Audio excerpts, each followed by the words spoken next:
Good afternoon. My name is Omar Boum. I'm professor of anthropology, history, and Near Eastern languages and cultures at UCLA, and the Maurice Amado Chair in Sephardic Studies. On behalf of the UCLA L&D Leve Center for Jewish Studies, I would like to welcome you to today's event, which highlights Dr. Susan Gilson Miller's recent book titled Years of Glory, Nelly Benatar, and the Pursuit of Justice in Wartime in North Africa. The book is available at the book. You can see it here, the cover. It's an amazing book. I really encourage everyone to go and purchase this book and read it. It's a fascinating read, an accessible read, and a beautiful read at the same time. And it has a lot of interesting information that we'll be talking, that I have the honor to talk to Dr. Miller about today in this conversation. So this event is part of the Moroccan Jewish Initiative series hosted by the Center for Jewish Studies at UCLA. I would like to thank David Wu and Chelsea White for facilitating this event. And I would also like to thank you for staying socially distant and intellectually engaged by joining us for these virtual events. Before I start my conversation with Dr. Miller, I would like to introduce her first. Dr. Miller is Professor Emerita of Middle Eastern History at the University of California, Davis. Her scholarship centers on the colonial and post-colonial history of the Maghreb, or otherwise known as North Africa. She has authored books and articles on Moroccan political history, Amazigh or Berber studies, Berber culture, Moroccan Jewry, and the Mediterranean urban studies. She's received her BA from Wellesley College, an MA in Judaic Studies from Brandeis University, and a doctorate in modern Middle Eastern and North African history from the University of Michigan. A recipient of many fellowships that I will include some of them here, which include the US Fulbright Foundation, the Social Sciences Research Council, the Lucius Littauer Foundation, the National Endowment for the Humanities, the American Council of Learned Societies, and the United States Holocaust Memorial Museum. Dr. Miller has been a visiting scholar at Ben Gurion University of the Negev, the École des Hautes Études en Sciences Sociales in Paris, the University of Cambridge, and the Ca' Foscari and the Ca' Foscari University of Venice.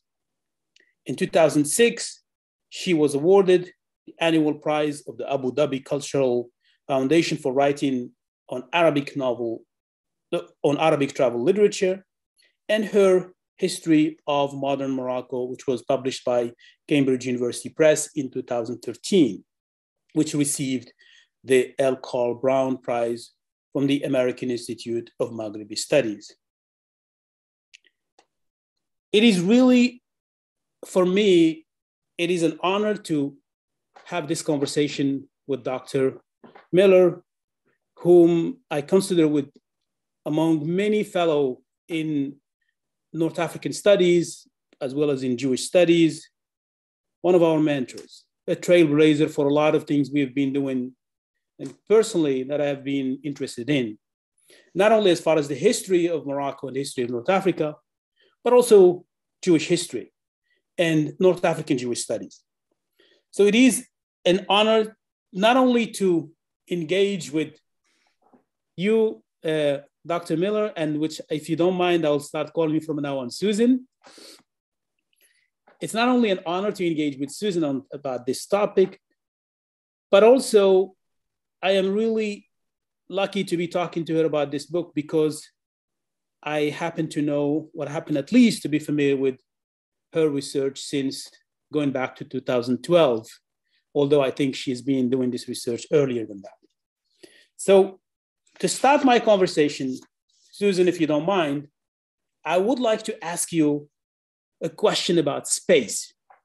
Because if there is anybody who talks, a historian of the Mediterranean and especially of Northern Morocco, you are one of the leading scholars on not only urban architecture or urban space, but also in the way of how Muslims and Jews interact within those spaces. And for me, we cannot start this talking about this book without talking about space. And I want you to tell us a little bit more about Tangier as not only a North African and Jewish space, but also as a space where the main character, we'll get back to her, Nelly, was born and was raised and was educated, at least for some part of her history. Well, this is thank you, Omar. It's a pleasure to be here on your program. And my thanks to your colleagues, Chelsea and David, for making this possible.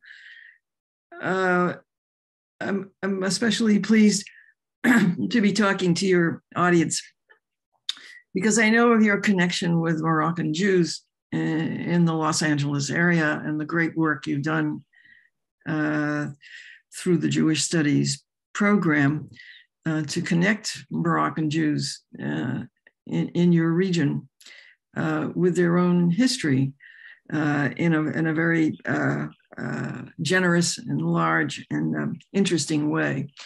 And I'm very pleased to be able to be part of that. And perhaps some of them are originally from Tangier, and they maybe they already have, they or their parents have a great deal of pride in coming from that particular city in northern Morocco and understand very well the specificity of what it meant to be a Jew of Tangier.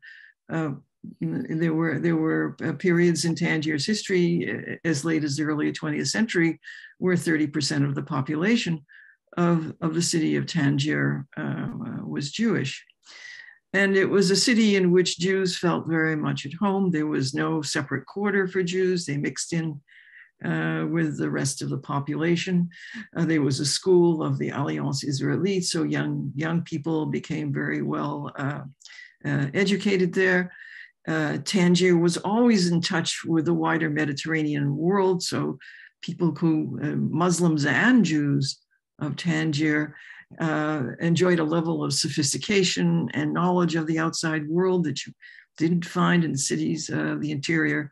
And people of Tanjawis, people of Tangier, were very proud of that particular openness to the world. The main person in this account, in Years of Glory, is a woman. So this is a feminist biography in many respects, is a woman who was a very, very extraordinary person, because when World War II began in Europe, she took it upon herself to begin to work actively to confront the biggest problem outside the circle of being directly attacked, the biggest problem that affects people during wartime, which is refugees. And we're seeing that today. There are pictures of people crowding into their cars and trying to flee Kiev. God knows where they're going, north, south, east, west, anywhere to get away from this conflict. And that is exactly what happened at the beginning of World War II. And Nelly Benatar, this very extraordinary woman born in Tangier, stood up, and instead of tusking and saying this is terrible, she decided to act. Now, what did that have to do with her upbringing and her character? That's the mystery of people who take action where others don't. What is it in them that makes them behave so extraordinary in such an extraordinary way and so special. And of course, it's got something to do with their upbringing and the values they learn at home and the formation of their character and the people around them and what they believe is possible and the nobility of their thoughts and their determination to act in a moment of crisis. And I think it would be overstating it to say, because she's from Tangier and that special environment, she behaved that way. Obviously, there were multiple factors that went into the formation of her character. But certainly her upbringing in that very, very special environment of Tangier, its cosmopolitan aspects, the good education, the closeness of family ties, the solidarity of the Jewish community in Tangier and their connection with the Muslim community and the European community gave her the confidence and the wherewithal and the knowledge of how to go about taking a strong action in a moment of crisis. Thank you so much for this introduction. So one of the things I want to, before we get to Nelly's experience during the war, and especially which began with 1939 with the invasion of Poland, I want to ask you to talk, if you don't mind, to talk to us a little bit about her family, her parents, and where she was educated and what kind of education she got. Well, the Jews of Tangier are a fairly new community. They didn't really arrive in the city until the 18th century, which may sound a long time ago, but in Moroccan terms, their roots in Tangier were fairly new ones. Most of them came from other Moroccan cities, and the Kazes family that Nelly Benatar was part of came from Tétouan and from Meknes to Tangier. And they were very good business people, these migrant Jews, because they already had a sense of the wider Mediterranean world, and many of them had been engaged in business abroad as brokers, as suppliers of goods. Their facility in languages was very, very key. The Jews of Tangier were speaking Spanish. Many of them trace their ancestry back to the expulsion of the late 15th century. And they had names like Toledano and Perez and other Spanish names that marked them as having come from Spain. And this was one of the aspects of their solidarity. So Nelly Benatar, Nelly Kazes, I should say, before she married a Benatar, grew up speaking Spanish. And I don't mean just the local dialect of Spanish, which known as Hecatia, which was specific to the Jews, but modern Spanish. Of course, she was excellent in French because she went to a French school.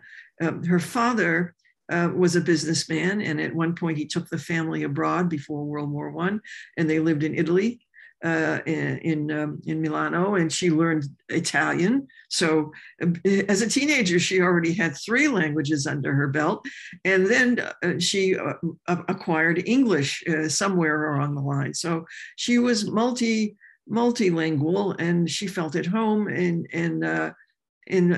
various situations. I think these are the important points. Now, as far as her character is concerned, her parents were exceptional. I mean, they were wealthy, yet they sent her to the Alliance Israelite Universelle School, which was really a school directed at not the wealthy, but at the average working class family. So she went to school with children from situations different from her own. And she was immersed in the values, democratic values taught, Republican values, I should say, taught at the Alliance. And it was there that her character was formed to someone who believed in justice and human rights, and in the value of every individual and the need for equity, maybe not equality, but certainly equity among them, and her openness to other cultures and to other religions, and her familiarity with Europe in European ways at a very young age.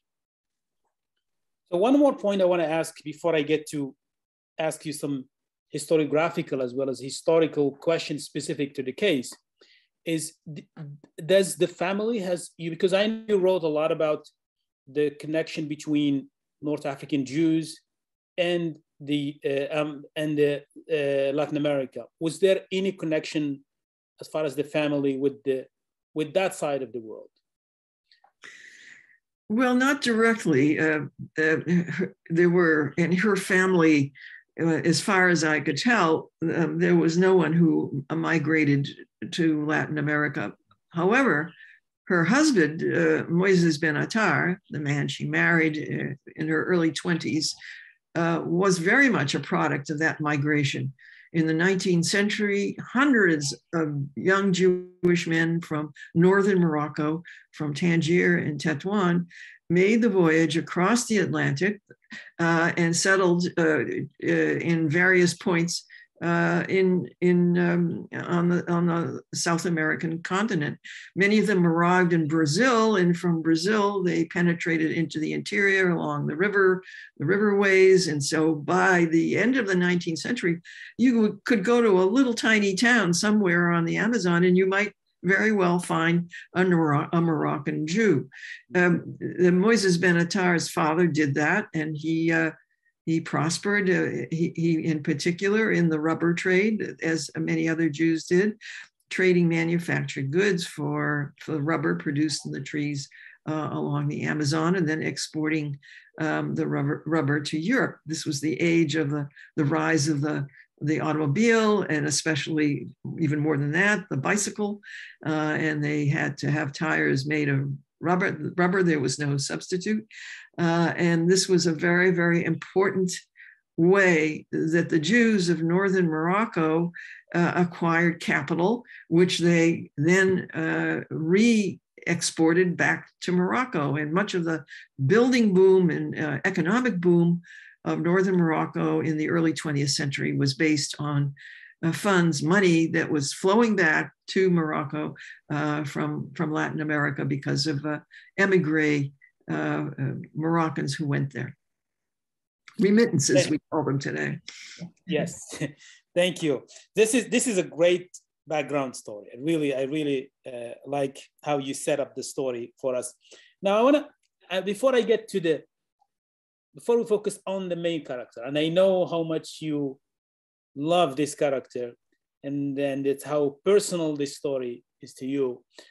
I want to ask you a theoretical question about your historiographical input here, and why the choice of a historical biography to write this history of World War II, and how do you place this in the larger context of your work? Because you've done so much, and I think when you look at how your work as a historian of North Africa, but also as a historian of the Mediterranean, it shows how you're good at the way you deal with the archives, how you read the archives, how you put the archives together, and how you make sense of the archive. And really for us as students who are influenced by you, we learned so much from that. But I want to learn from you what's the decision behind using this biography as a way, from a historiographical perspective, as a way to write this history now? Well, Omar, if I told you it was all planned and plotted, and I had a plan when I started out, and I went from A to B to C and followed it through, and voila, here's a book. That's not the way it is. A lot of it was serendipity. What I began with was the same idea that you began with, actually, when you wrote the book, the collection. You gathered the collection with Sarah Stein on North Africa during World War II, with the Holocaust in North Africa. My previous book on the history of modern Morocco, when I came to World War II, I found practically nothing about the processes by which the people the people of Morocco and of North Africa, how they managed to get through the war, and what the war meant for them, and what kinds of trials they suffered, and what exactly was this experience like for them. And the history books didn't really help at all. The only way I began to get a sense of what the difficulties were is when I read some memoirs of people who were affected by the war, and almost everyone was. Lots of military histories about how Americans came and rescued people and saved the world and marched into Europe, which is a very heroic story, no question about it, but it doesn't focus on the impact of the war on ordinary people. So my feeling was I wanted to do a book on that. It didn't even occur to me yet that it would focus on the Jews. But then I started to read about the particular suffering of North African Jews during the war and Moroccan Jews during the war. And the fact that the story of their wartime experiences wasn't really told in any comprehensive way. I went to Yad Vashem and tried to find a display there about North African Jews. And there was half of one small wall that dealt with Tunisia, because Tunisian Jews were deported. And so that was of interest to people that organize Yad Vashem. But about Algeria, about Morocco, not a word. You'd think that they didn't take part in World War II. We know that they were I knew they were actively involved. And I was asking myself the question, how to go about uncovering this story.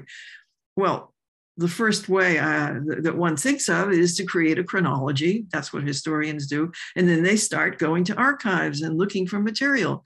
Historians were basically snoopers, we're detectives.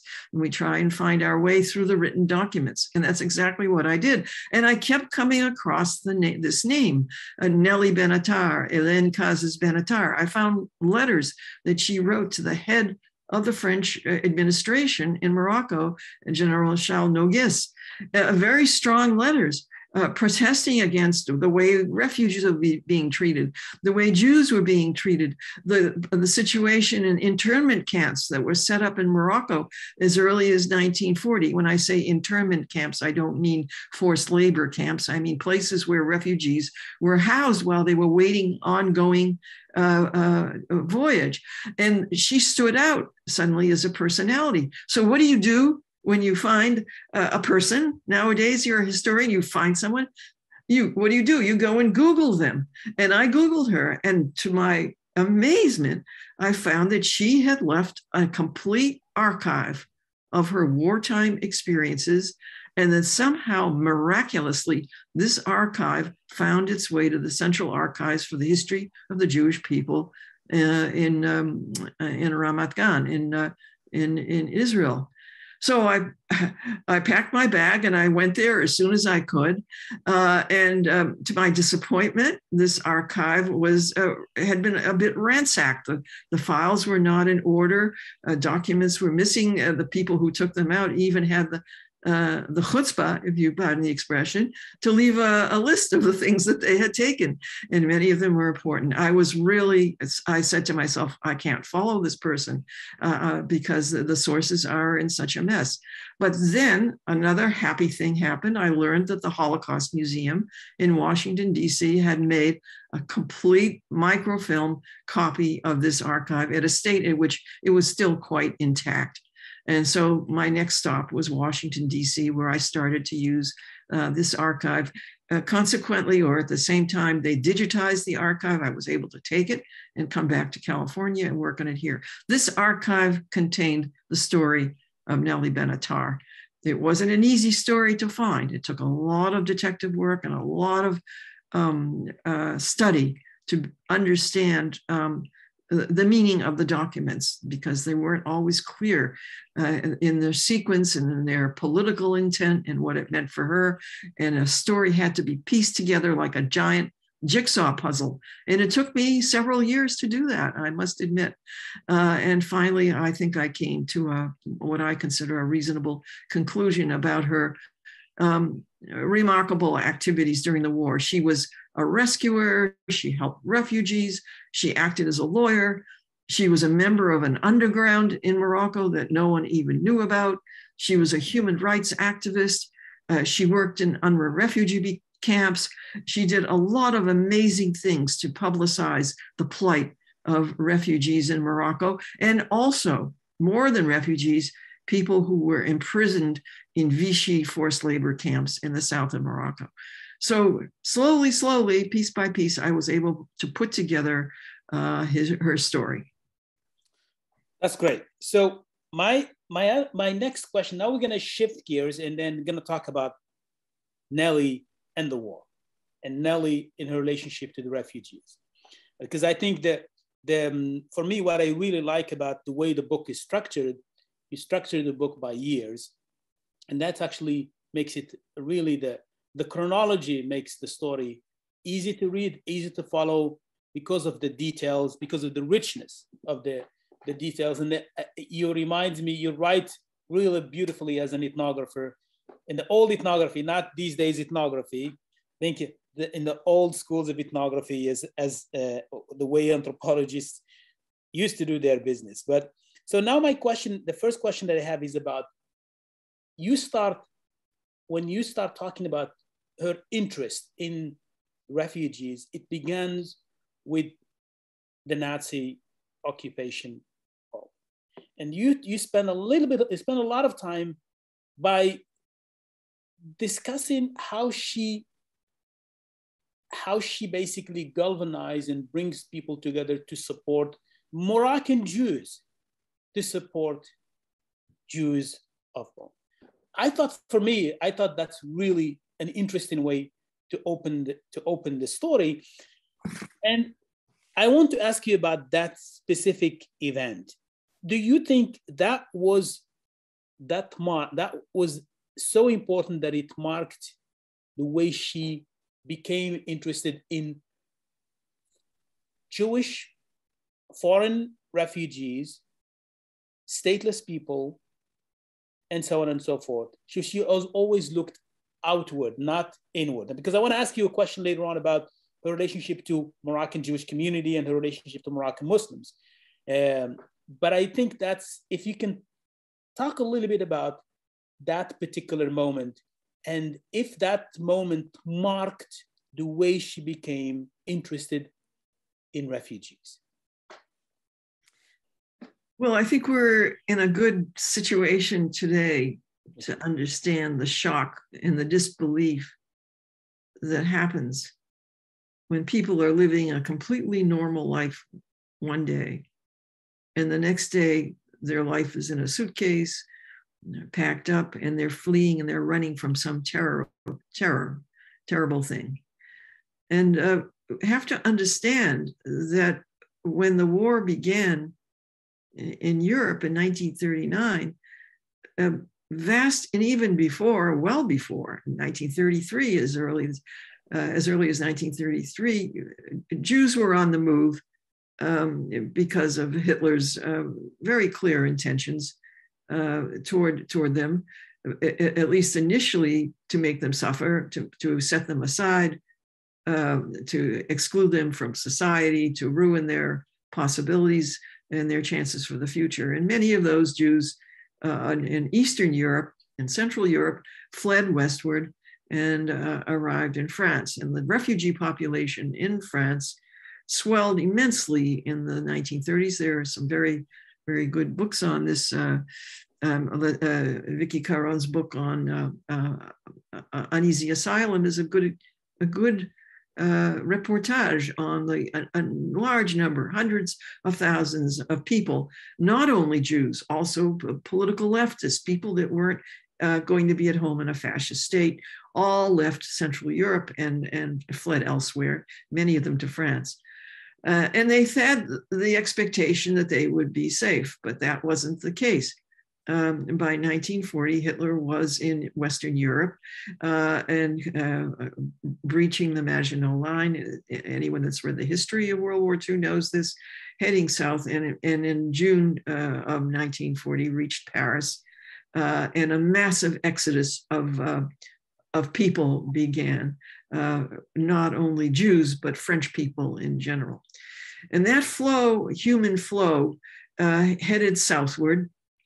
as an escape hatch, and they began, they looked for ways to get out of the continent of Europe that was so collapsing so quickly.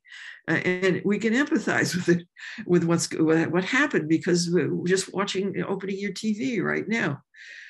Many of people, not only Jews, non-Jews, came across the Mediterranean through various means. There were still shipping that came across the Mediterranean in 1940 and arrived in North Africa. And they started to head westward after landing in a North African port, usually Algiers or Oran. Sometimes they went as far as Casablanca, had to get off the ships, and then they were stuck. There was no one to receive them. They didn't have ongoing passage. It was difficult to get ongoing passage. So it was a human tragedy of massive proportions that we hopefully won't see in the coming days, but might very well.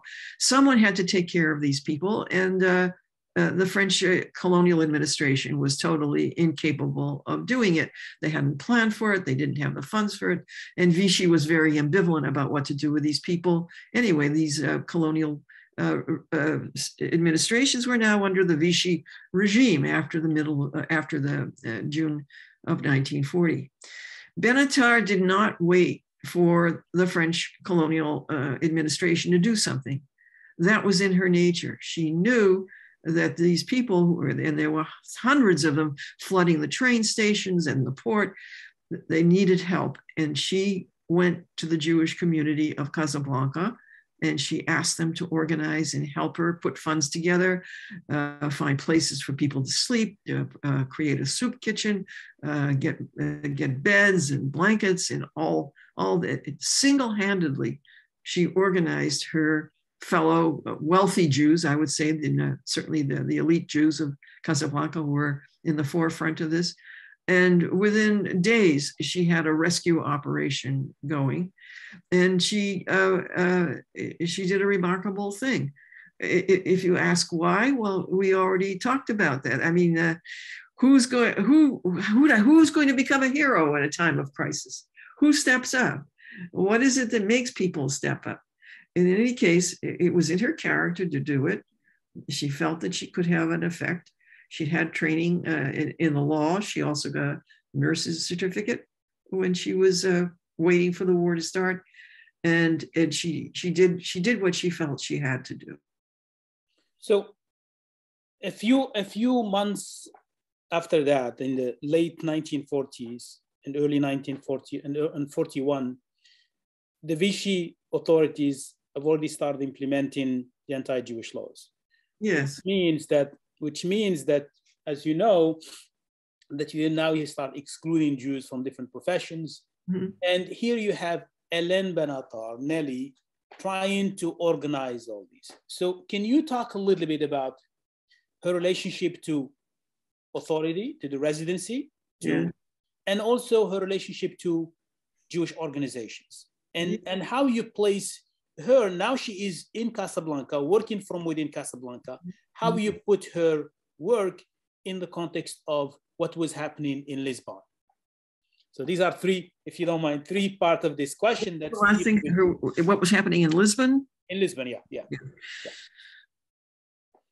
Obviously, she had to rely on others. And initially, it was the Jewish community that came up with donations and places for these refugees to stay in the Jewish schools. It was the summertime, and individual Jews took refugees into their houses in the first days.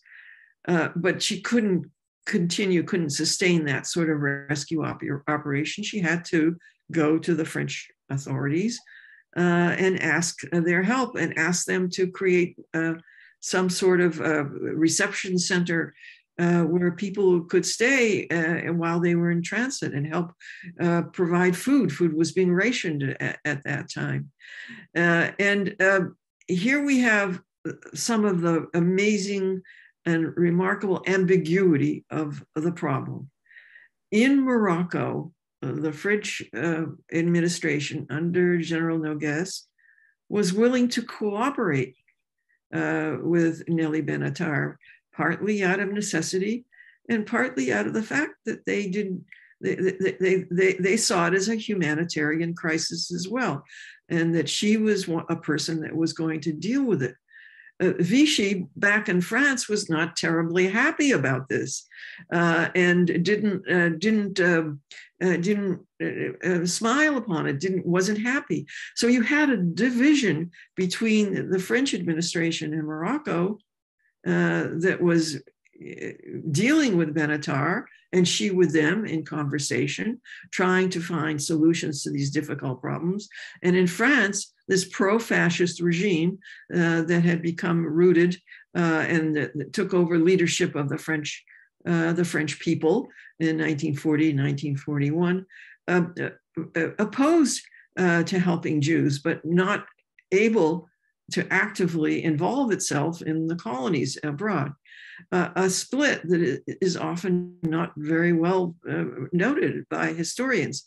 To make matters even worse, there were Germans, Nazis who were arriving in Morocco, not in great numbers, but in small numbers, wanting to oversee the processes that were taking place in North Africa to make sure that the French administration there didn't become anti-Nazi. So whatever Noguès did, he had to do it very quietly, very secretly, and in collaboration with Benatar, and Benatar in collaboration with him, and trying to prevent the Nazis from finding anything out. And of course they did. They smelled it out, and they multiple times broke into her office in Casablanca, into her law office, and tried to get lists of people that she was helping, of refugees and other material. She had to hide it. They threatened her with sending her away to the prison camp, and she somehow avoided that. But her relationship with the French administration, with the people in charge in Morocco, was a remarkably good one. You can say she was a collaborator. She was a collaborator for sure, but she wasn't a collaborator that pointed her finger at this one and that one and said, send them to jail. She was a collaborator for the sake of having their cooperation and taking care of refugees. Another definition for collaborator. So it was her relationships and her ability to sustain relationships with all kinds of people that was the secret to her success in dealing with the refugees. So what was her relationship to Jewish organizations? Yes, she also at the same time began to correspond with Jewish organizations outside of Morocco. Morocco was a bit of a mystery to world Jewry in 1940.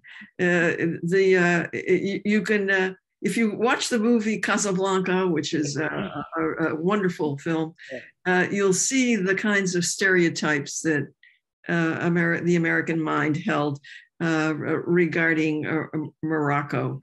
That it was a place fraught with exotic people, and every time there was a scene of the people in town, of ordinary people, Moroccans, Oriental music plays, and people are wearing Oriental costumes, and women are all veiled if they appear or not. Not that those elements weren't there, but the West and Americans in particular had very odd notion about Moroccans, and Jewish organizations weren't terribly different. They had really no idea who Moroccan Jews were. They didn't understand that there was they were a stratified society. There were very poor people, but also some very wealthy people and educated people, and it was a new territory for them. But they were aware that there were refugees, and Jewish refugees, European Jewish refugees in Morocco, and hundreds of them. So they tried to learn more, and somehow they got the name of Nelly Benatar. It wasn't too difficult at this time to to locate her and wrote to her and made contact with her and asked her if she needed help. And her answer was no. Why? Because they offered her $500, and that derisory sum she thought was insulting. And this was in late 1940. She said no, thank you. But a few weeks later, she wrote back. She said, "Is the offer of help still on the table? And if so, come up with some substantive sum of money that I can use, something big." And she started to correspond with them, and they had no idea who she was. The fact that she was Moroccan was enough of a mystery, but when you added to it that she was a Moroccan Jew and a woman, this completely confused the bigwigs in organizations like the Joint Distribution Committee, the Joint in New York. They didn't know what to think. But she persevered, and by 1941, she was in regular correspondence with them and sending them cables very frequently. And they came in, they eventually, I shouldn't say eventually, very quickly got on board and helped her. They were especially effective in working with HISAM, which was the European branch of HIAS, the Hebrew Immigrant Aid Society, in getting people on board ships and continuing their journey to the West. Without the aid of outside Jewish organizations, these refugees might have been stranded for months, maybe even years. And it was Benatar that coordinated that activity along with other very, very active people. It's great. Thank you. So I've got 3 more questions left, but I'm going to start with the first one that has to do with the camps. And one of the things that I really find effectively done in the book is your ability to explain the movement of people from France, Europe, to the southern part of the Mediterranean, to across the Atlantic. So, and then all of these, you do it in a detailed way and also in a very clear way. So there are 2 things I want to talk about here. I want to ask you about, if you can educate our audience about 2 things. The first one is, first of all, explain to us how you use stateless and refugees. Okay, and especially as Nelly Benatar has an office in Casablanca. And so people are coming to Casablanca, and some people were able to hide. And if you can explain how she was able to deal with their cases. But at some point, she begins to deal with cases of people interned in camps, labor camp, detention camp, disciplinary camp, all kind of camps that you also lay out and explain very well in the book. So if you can educate us about her relationship, first of all, to people that she met in Casablanca and she was able to help, and also her relationship to people who were detained in different camps across Morocco and Algeria.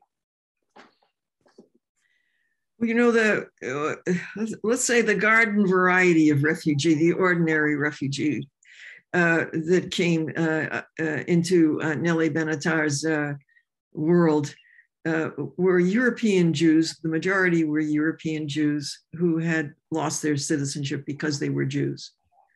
Their passports were annulled. There were marks across their passport. There were stamps on it that said Juif. The countries they came from no longer acknowledged their rights as citizens. Now you can imagine, Omar, you're an American citizen, I believe. Is that correct? Yes. If you go to Timbuktu in Africa and you lose your passport, you can go to the consulate there or the nearby American consulate, and they will take care of you. Mm-hmm. Right? Here you are, a refugee. You have no such recourse. You're on your own. You've got to find your way somehow in this strange place. You don't know, you don't speak the language. I mean, these mainly Central Europeans speaking German, Yiddish, and you've got to find your way. You are dependent on the charity of others. A stateless person is a non-person, Hannah Arendt said. And this is true. During World War II, there were hundreds of thousands, if not millions of people that lost their attachment to a home country and to establish relationships with a new place. And we can imagine the process that was. They for months, but even years, they were in this no man's land of not having a national identity, which is the primary. Without a national identity, you don't really exist on this planet, especially if you're on the move.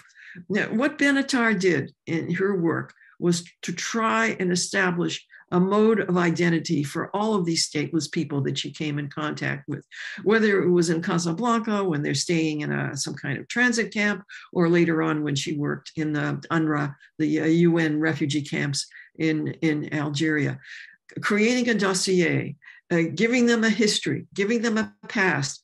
And when the tide turned in the war against Hitler and the Allies became the eventual victors, there was a great sense that people had been badly treated, badly used, that they were victims, and that restoring their rights as human beings became a very important cause for the enemies of the Axis to undo all the harm that Hitler had done. Now, this was a feeling that began in a very small way, but eventually at the end of the war and thereafter became enshrined in the United Nations and the United Nations Declaration of Human Rights. Nelly Benatar was a pioneer in helping lost people, stateless people, reestablish some kind of an identity, whether it was to return to their home country after the war, or to go on to a new place, which many people did, and find a new home elsewhere, but to restore their rights, their individual rights as human beings. Now, refugees that arrived in Morocco were put in temporary housing. There were camps I would say transit camps maybe is the best description. Sometimes they're referred to as internment camps, but they weren't internment camps that were prisons, not like the internment camps in France. These were not extermination camps, God forbid, they were not. But there were other kinds of camps in Morocco of a less pacific nature. And these were camps that the Vichy government in France created for undesirable, and that's in quotation marks, people that they wanted to clear out of France. They didn't want them there at all. And they were of various categories. The most prevalent, the most numerous group in this class of undesirable were Spanish Republicans who had fought Franco in Spain in 1936 to 39, lost the war and fled to France. And they were they posed in the eyes of Vichy an enormous threat because they were liberal, they were leftist, they were opposed to fascist governments, fascist regime, and they had to be cleared out, many of them with their families. And they were put on ships and shipped to Morocco. Particularly the single men were singled out and sent to camps in the south of Morocco on the border with Algeria. And these were forced labor camps. And they spent 2 years or more in these forced labor camps. The majority were ex-Spanish Republicans. And there were also Jews sent to the south, particularly Jews who had fought for France in the French army as volunteers. And they too were culled out of the general population in France and put on ships and sent to camps in Morocco and Algeria, first to work camps and then sent even deeper into the the South to forced labor camps. So this was an enormous abuse of human rights. These camps were not pleasant places. They were not extermination camps, but they were coercive camps. They were the men were forced to conform to a rigid a regimen, a difficult regimen. The food was terrible. The health conditions were terrible. There was a limited contact with the outside. There were brutish officers from the Foreign Legion that ran these camps. And these were truly a violation of human rights that Benatar didn't know about, but eventually learned about. And in the end of the day was instrumental in getting these prisoners in the Vichy forced labor camps liberated. But I want to emphasize that they weren't just Jews in these camps. They were people of many nations, and their crime was to not fit the definition, Vichy's definition of what was a reliable and responsible member of the Vichy regime. So can you give us some examples of some of the well-known names and famous names that we know in world history in different fields, in economy and culture, and that went through those camps, just for the reader's interest? I don't, any stories that I've come across about people in the camps, in the forced labor camps we're talking about in the Sahara, these weren't camps for political prisoners. Very, very few of them were. They were ordinary people whose everyday beliefs did not conform to what Vichy found desirable. They were soldiers. They were foot soldiers. They were not celebrities, let me put it that way. If you're thinking about celebrities, perhaps you're thinking about Varian Fry, who operated out of Marseille and the Emergency Rescue Committee, and was tasked by a group of New Yorkers to pluck out from the mass of refugees people of great value, and who were Breton and Chagall and Hirschman and others, famous people, the wife of Mahler and her husband, I'm sorry, I can't remember his name, but people like that, boatloads of people. Hannah Arendt was a person who benefited from Varian Fry. This was not Benatar. Benatar was dealing with a different class of refugee. She was not cherry picking the most famous and the most valuable in the eyes of the outside world, although she did cooperate at a point with Varian Fry. The people in the camps had nobody speaking for them in the forced labor camps. There was very little said about them. They were a silent group, silently oppressed. And it wasn't until 1942, when the Americans landed in North Africa, that a hue and cry went up, mainly from Jewish organizations, who heard about the camps and assumed that the majority of people in them were Jews, which was not the case, and that they became to the attention of American authorities, particularly the occupation authorities. And Benatar was called upon to find out who was in the camps. And she went, made a tour of them, of the camps in eastern Morocco. And she found that the majority of people in these camps were not Jews. But there were, of course, Jews, 300 to 400, but the rest, no. Her sense of injustice, of what was wrong, was deeply aroused by these forced labor camps. And she acted as a human rights activist and mustered all she could, all the language and all the context she could, to make a case for them, and arguing that they were there for no fault of their own. They committed no crime. The only crime they committed was to be deemed an enemy of Vichy. And she worked very hard and got them liberated. And it's a very, very interesting story. She wasn't the only one involved. There were others. The Quakers were very active in getting these camps liberated. But the point is that her work there was purposeful action against authoritarianism and the kinds of evils that an authoritarian regime will impose upon innocent people. Thank you. Thank you so much for this clarification.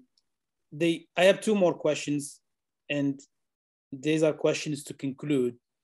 And there are other possibilities for the book, especially one of them is another possibility for the book. One of the things I liked at the beginning of the book, and I thought that it's going to be all throughout the book, and then later on I understood why do you make that choice? And I could be wrong, so I want to hear your opinion, is that at the beginning you began by placing the story of Nelly's family in Tangier in relation to the Muslim community, okay? And later on, once the war starts, I see that Nelly is dealing with the refugees, is dealing with the bureaucrats, is dealing with Jewish organizations, and at some point even you talk about the relationship to the potential of working on cases related to Moroccan Jews, but there is not a lot of focus on her relationship to the Moroccan Jewish community and to the Moroccan Muslim community.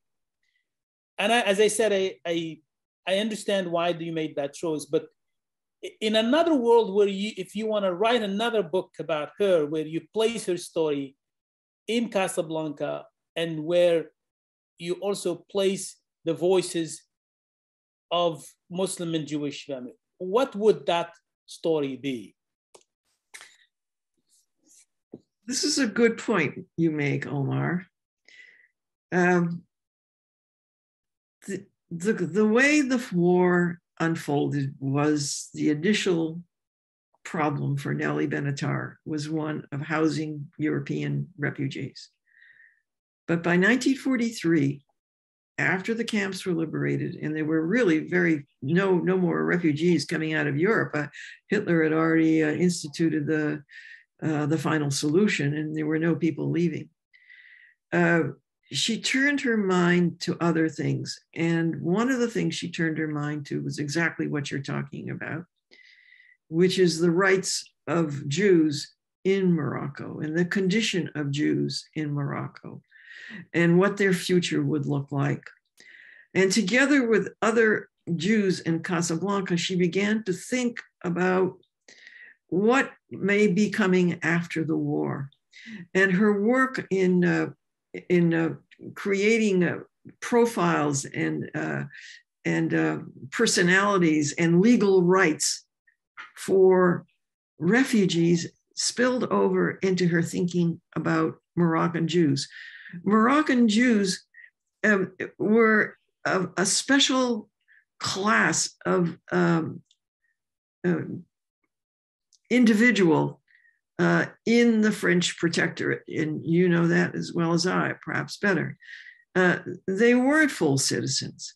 They were recognized as protected people, and protected by the French administration, and protected also under the aegis of the Sultan of Morocco, the Emir al-Mu'minin, who was the head of the Muslim community. Many Jews in Morocco during the war underwent a transformation. And this is something that's really hard to understand because they didn't document it very well themselves. But they were on the road to rejecting second-class citizenship. They were on the road. The war provoked them to think of themselves in a different way than they were seeing themselves before the war. And it wasn't just the elites now. It was Jews, educated Jews now. Many Moroccan Jews had gone to school in the schools of the Alliance. They began to apply definitions of human rights to themselves. and they began to see themselves in a different context in the post-war period than they had before the war. And the chapter on the World Jewish Congress, the part of the chapters where Nelly Benatar was supposed to go to the World Jewish Congress in Atlantic City, but she was not allowed to come for mysterious reasons. That chapter is the opening to a whole new story about Moroccan Jews that has not been reasonably charted because it hasn't fit into anyone's particular paradigm of what would be good to talk about. But she and her colleague, Samuel Leve, who was a leader of the Casablancan Jewish community, agreed with everyone at the World Jewish Congress of 1944 that the main problem facing the Jewish people was to rescue and collect and help the remnant of European Jewry to a new life. But the Moroccan Jews were very clear in their speech at the World Jewish Congress. They said, look, we're not on the path of migration. We want to make our life here in Morocco better. And the program they presented at that World Jewish Congress was one of renewal and rehabilitation and a search for greater political stability and greater personal stability in the post-war world within the confines of the Moroccan state. Now, that is not a very popular thing to say. And it's one that Moroccan Jews themselves may not agree with. But when you examine the historical record, the weight of opinion within Morocco in 1944, 1945 was to struggle in the post-war period for recognition of their own rights within their homeland. It was not to migrate. It was not at all to migrate. The idea of migration took hold in 1946, 47, 48, when after the state of Israel was declared, after the political situation in Morocco became less clear, when the nationalists began to speak loudly, and somehow a sense of fear began to penetrate the Jewish community about their future within Morocco, and the fact that it may not go the way they wanted it to go. But during the war, there was a lot of optimism and a lot of hope that Jews would be able, in the post-war period, Moroccan Jews would be able to grab their freedom and grab a sense of equality with the rest of society. Thank you. So I'm gonna ask a last question, and it starts where I'm gonna go back to Tangier again, where we started. And I'm going to ask you this question in relation not only to your work on Tangier, but also in relation to what this book adds to our understanding of the Holocaust in North Africa. So how do you place, as you're thinking about other projects, how do you place this really important book in your future work on Tangier? And I hope you get to write, and I'm praying that you get to write the book on Tangier, because there is no better qualified to do that than you. And you're projecting, Omar. So I want to ask you about, so how does this book, first of all, fits in Tangier, and also what it adds to our understanding of the Holocaust in North Africa? And the last point, just a personal story. Were you able to connect with any member of the family of Nelly? Oh, well, that's an easy one. I'll take that.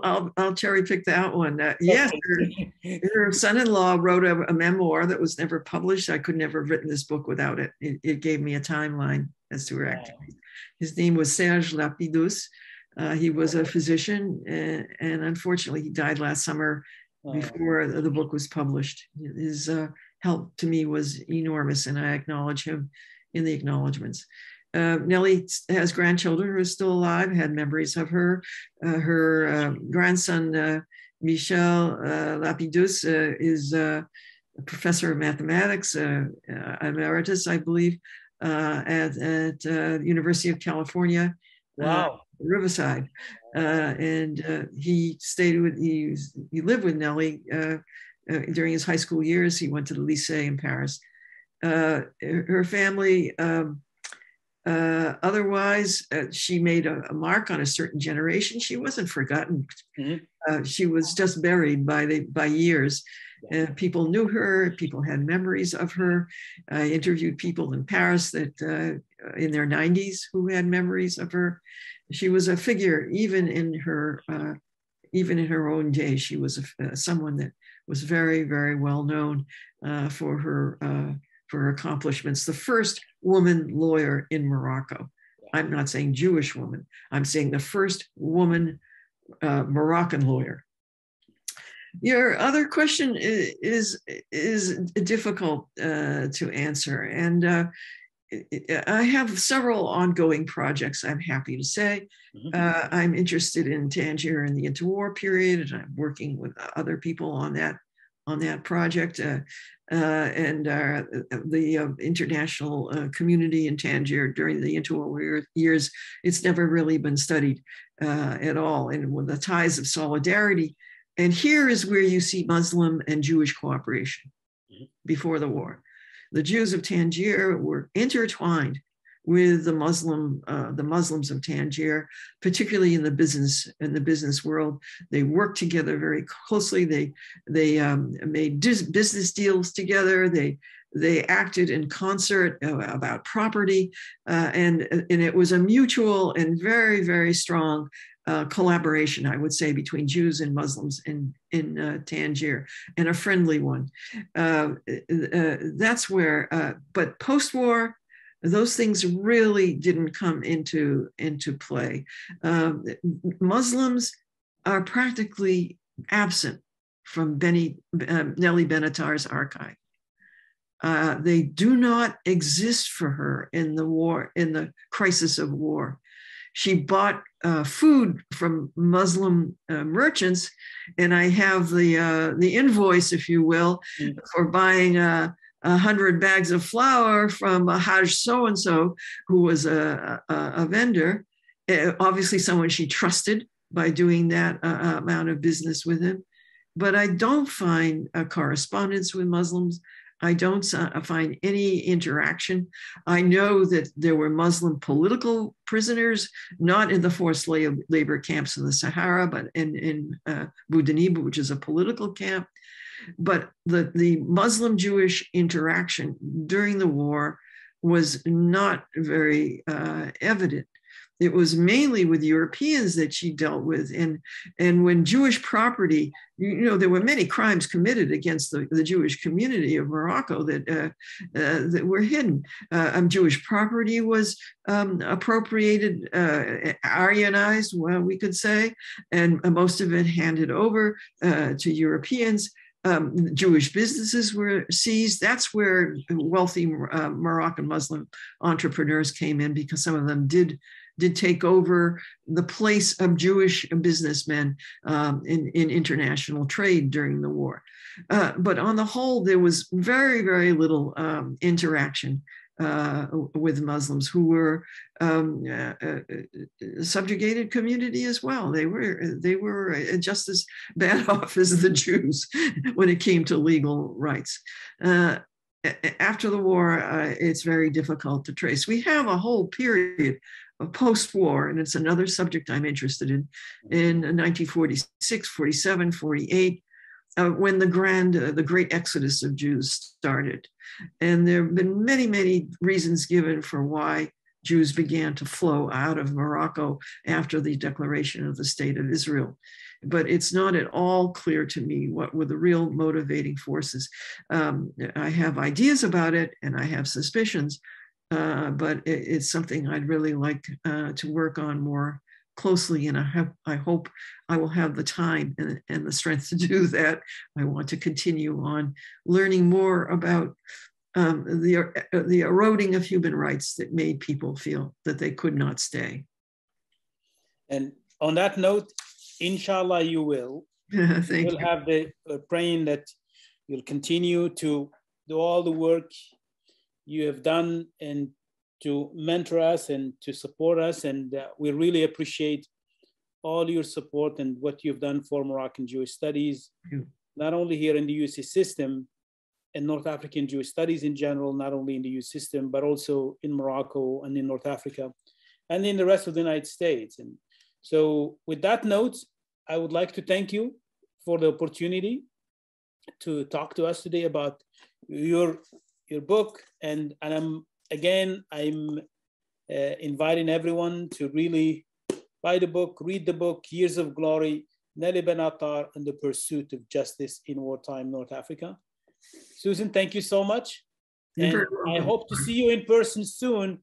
And we will, at some point, we hope to see you here and introduce you to the community. And we will share definitely this interview with the community. Oh, I hope so. I really do. Definitely share it with the community, and I'm pretty sure you will get emails and I will put also. I'll make sure I send your personal contact, your email with the community. You're doing marvelous work down there. I hope you continue. I think you've gotten terrific support from all kinds of people. And LA is becoming a center for revival of knowledge about the Moroccan Jewish community in the diaspora. I hope that you continue to do that and to continue this learning experience that you launched. Thank you, Susan. Inshallah. Inshallah.